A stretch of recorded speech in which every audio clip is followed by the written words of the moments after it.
Previously on A Summer in Switzerland. After arriving in the Swiss Alps and exploring the gorgeous valleys, lakes and villages of the Jungfrau region, it was finally time to begin our long hike.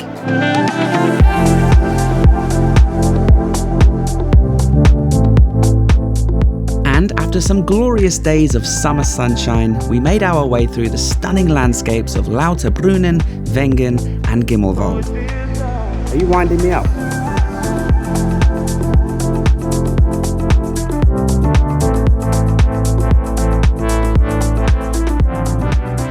Then, however, we sadly had to turn back when a high mountain pass just became too dangerous to continue on.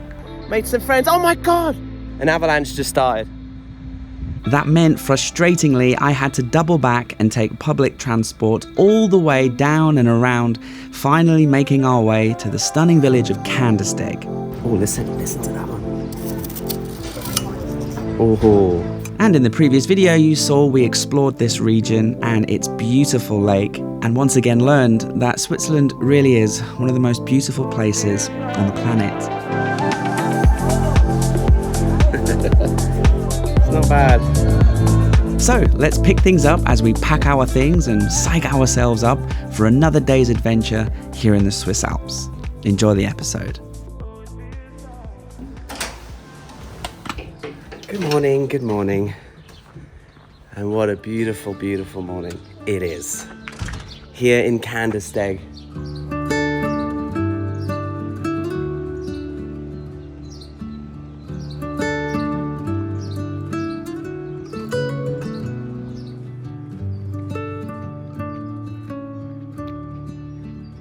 Our goal is to get to a town called Leukerbad, which is down this valley, up the mountains, over a mountain pass, and down into another valley. And I always find it quite intimidating when you look in the direction that you're going and you check it on Google Maps and you go, yeah, we're going up in this direction.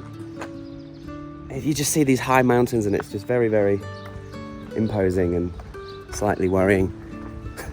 Like, how are we going to get over this? Am I climbing up that crazy cliff? What's going on? Anyway, all will be revealed, I'm sure.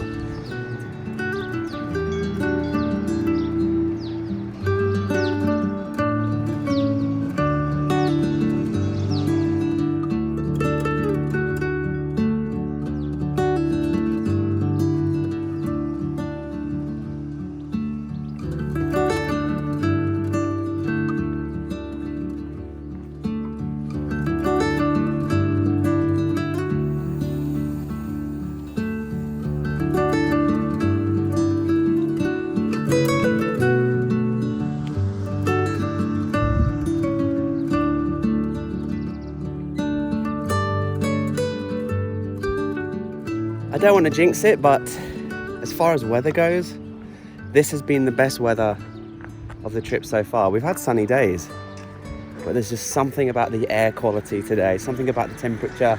It's just perfect. Or maybe it's this valley, but something magical today.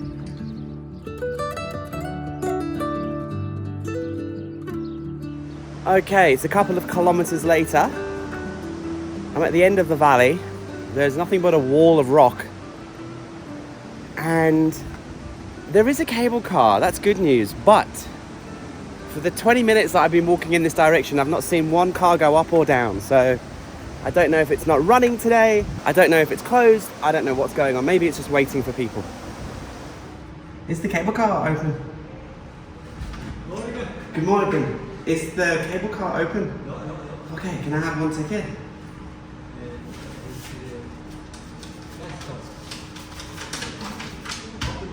Just one way up.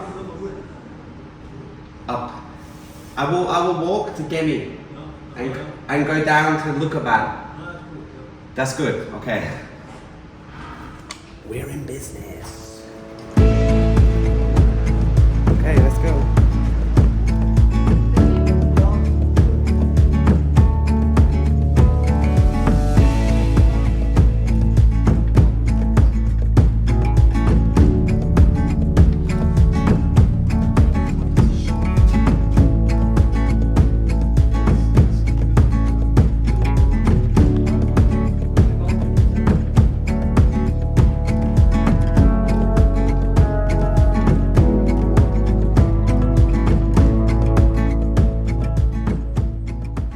So we are heading, our hotel for tonight, I pre-booked it, is in Leukerbad, 4 hours, 15 minutes away.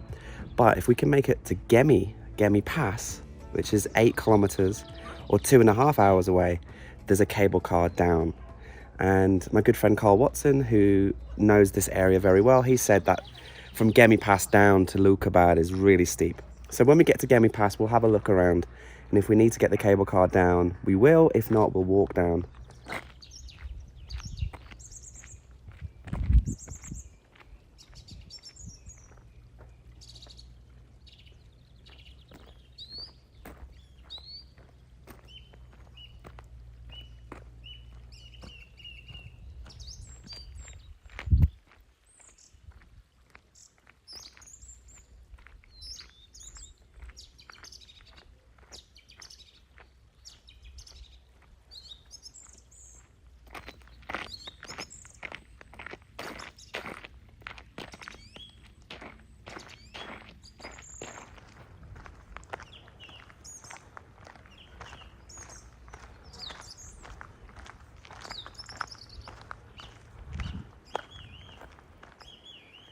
Wow.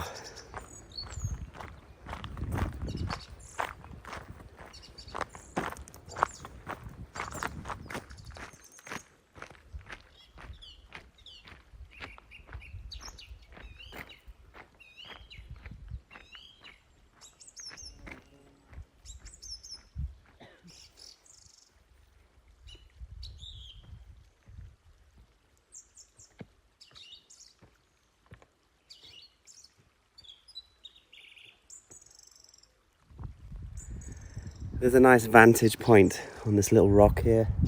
We can see down into the valley, nice and green, and then it goes up onto the fallen rocks where there's a little bit of snow, and up over into the unknown, and that's the direction we're going. This is easily my favourite day of hiking already, and we've only just started really. There's just something about, I've said it this morning already, there's just something about the air. It just feels cleaner than it has done, even though it's been pristine the whole time. Or maybe my lungs are just coming back to normal after having the man flu for a while.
This is certainly the most remote hike we've done so far. It's just me and you and this. Which is like 2 scoops, you know, 1 scoop of adventure, thrill, excitement, and another scoop of dread and fear. Because there's comfort in knowing there's other tourists around you, other hikers, other idiots following your footsteps, and you're following someone else. But when it's just you, you start to second guess yourself. This is not my expertise. I don't do hiking very often like this anyway.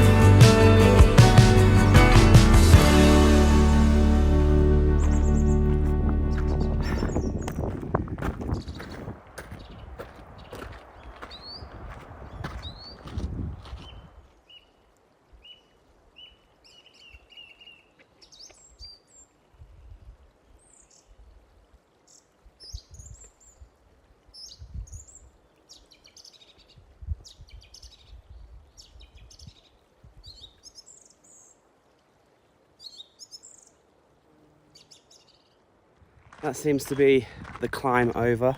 There's quite a bit of snow and ice now. I'm just hoping when I get around the corner and it reveals the next 5 kilometers alongside a lake up to the Gemi Pass where the cable car is. I just hope when I turn around the corner it's not just a plateau of ice, because we're up and up high now. A bit harder to breathe.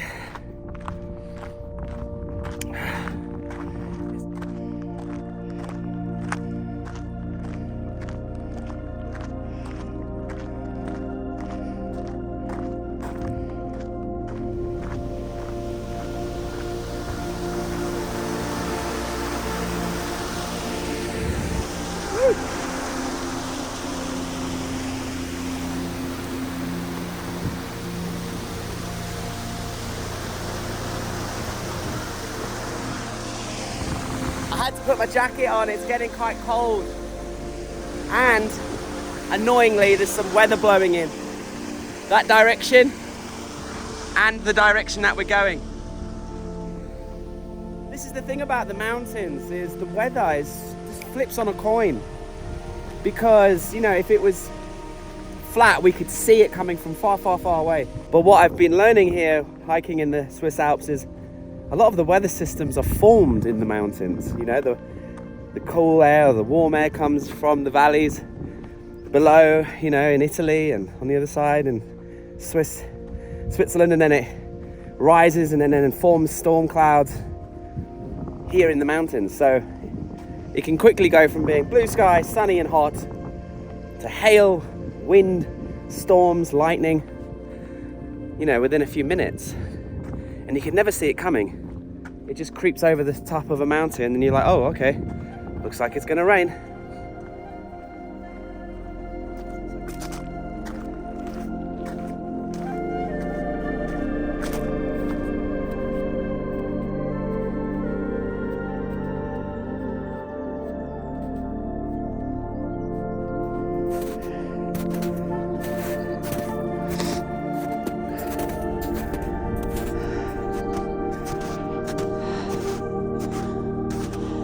So much more difficult walking on snow because you have no purchase. Like, you go to push and it just slides underneath. Luckily there's these purple and orange wooden sticks that show the way. Struggling today. Oh! Careful.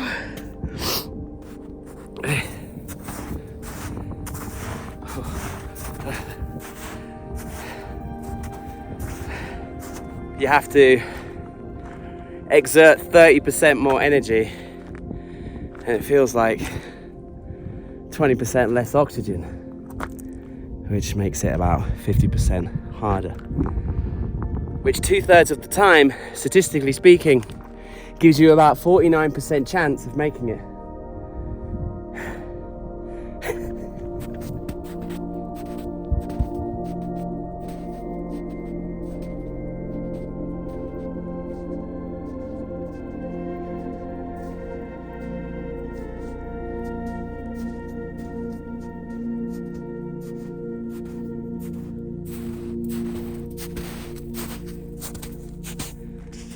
Oh, we made it to the lake.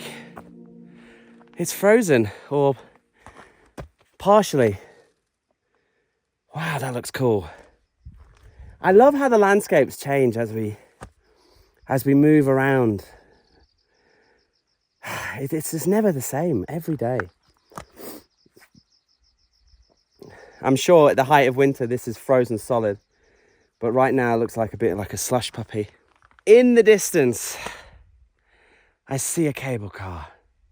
Well, it's not moving, but that looks like it doesn't look too far. It looks about 2 kilometers from here. Let's just take a minute to just enjoy this moment. We're up here, 2,000 something meters in the Swiss Alps. We've got a little backpack with a baby bell, a couple of pears, the tail end of a man flu, some hiking shoes full of snow, which are freezing the ankles. Just trying to give you a bit more of a visceral explanation of exactly what's happening. I'm nice and warm again after that quite arduous climb. There's birds, there's even butterflies living up here.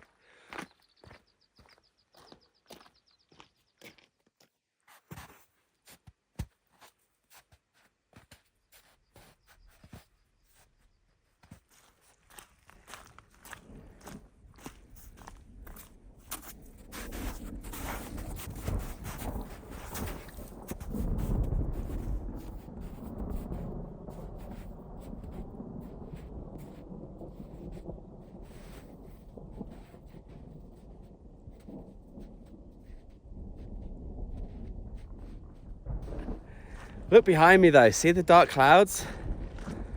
I think back where we once were, I can hear the thunder and lightning. It's like, it's terrifying to think how lucky you can be and how lucky we've been so far today. Not to get caught up in it, just a little bit of drizzle. And there's more where that came from in that direction. But where we are right now, we're basking in sunlight and a little bit of drizzle hitting the lake. We're so lucky at this moment in time. It's making me want to just get a move on. I hope you're enjoying this Swiss series so far. I'm having like an out-of-body experience making this. It really is unbelievable to be here. So thanks for watching so far.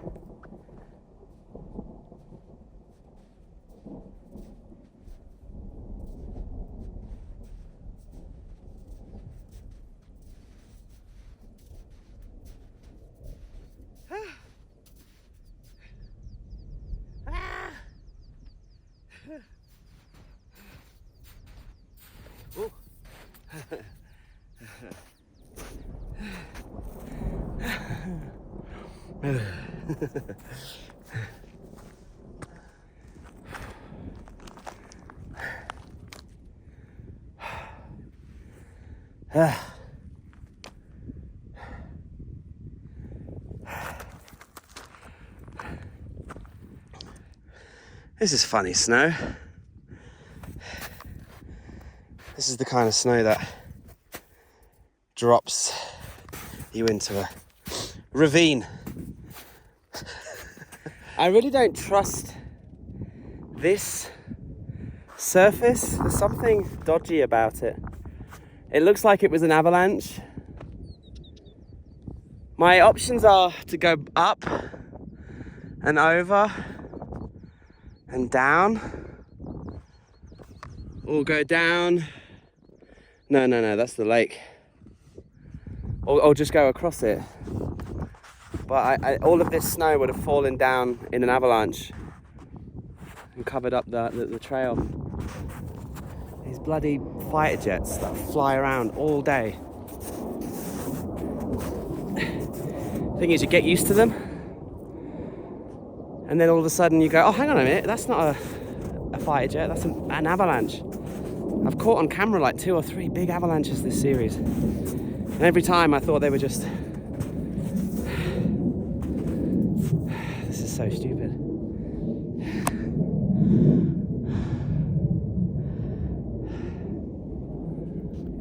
Should have just gone up and over this part. Okay. Try not to think about it. Just try to... See, it's these little slices that I'm worried about. If I put my foot in there... I'm filming this in June. Early June.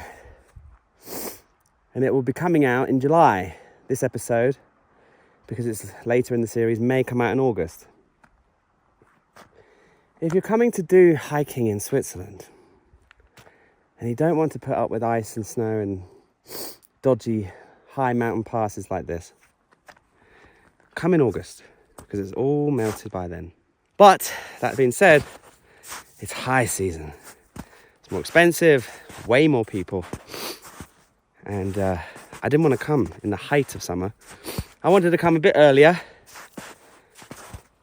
enjoy cheaper prices, enjoy less people, and more importantly, get the videos up and ready for you guys to enjoy as research for your trip to Switzerland, hopefully this summer. Hopefully you're thinking of coming here July, August, September, October, high season, right? And then whoa,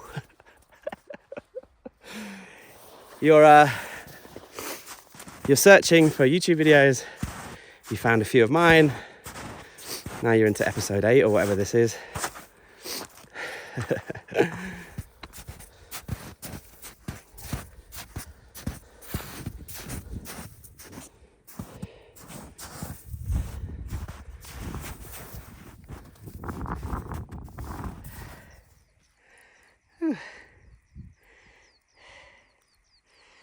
That was a stupid idea.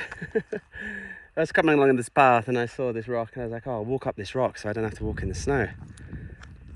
And then I fell and grazed my shin. Look at the state of me. I've got blood on my leg, bruises up and down my shin, frozen to the bone, cold and wet.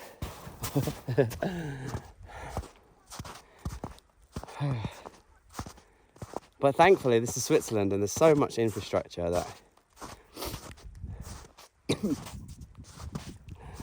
few hours of absolute wilderness and testing nature, and in about 1 minute I might have a Pinot Grigio in my hand. I mean, that's Switzerland for you. So they have this gondola. It's not working, it's just for photos. Inside there, in 10 minutes, there's a cable car going down.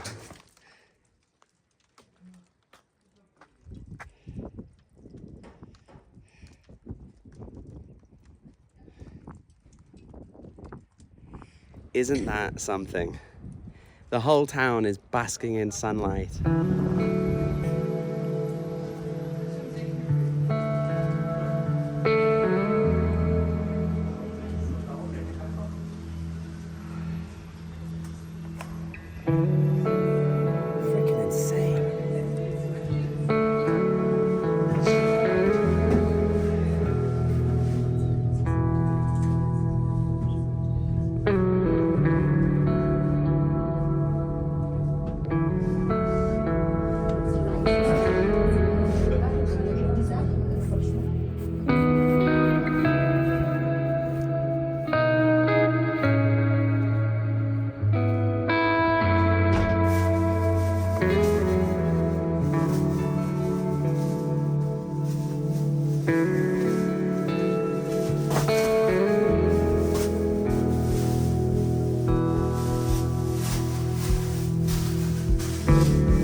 I hope you enjoyed that episode. If you did and you want to watch the next one, then just click right here. And if you've enjoyed the video, hit like, hit subscribe. It helps me out. And yeah, I'll see you in the next one right now. Enjoy. Thanks for watching.